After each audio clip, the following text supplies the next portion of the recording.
વખત મહેશ ભટ્ટજીના ઘેર Manoj બાજપેયીજીને sir Vivian Richard મળી ગયા. મનોજ બાજપેયીએ કહ્યું કે આપ તો એ સમયના મહાન ક્રિકેટર છો. તો સર વિવિયન રિચાર્ડજીએ કહ્યું કે ના, હું મહાન નથી, મહાન તો ગાવસ્કર છે.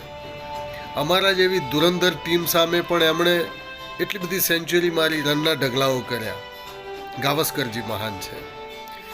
ગાવસ્કરજીએ એક વખત પોતાના ઇન્ટરવ્યુમાં એમ કહ્યું કે વિશ્વમાં એક જ ખેલાડી મહાન છે, એ છે કપિલ દેવ. એમની એક જ ઇનિંગના કારણે એ મહાન થઈ ગયા. આજે પણ એમની એ ઇનિંગ યાદ કરું છું તો પણ રૂવાડા ઊભા થઈ જાય છે. તો કપિલ દેવ સચિન તેંડુલકરને મહાન કહે છે.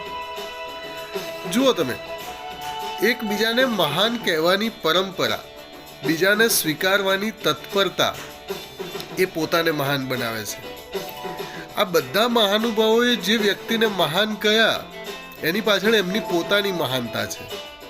તળેટીમાં ઊભા રહી ઊંચાઈ ઉપર ઊભેલાનો સ્વીકાર કરવાની સહજતા, સરળતા એ મહાનતા માટેનો સૌથી પહેલો ગુણ છે, સૌથી પહેલી શરત છે.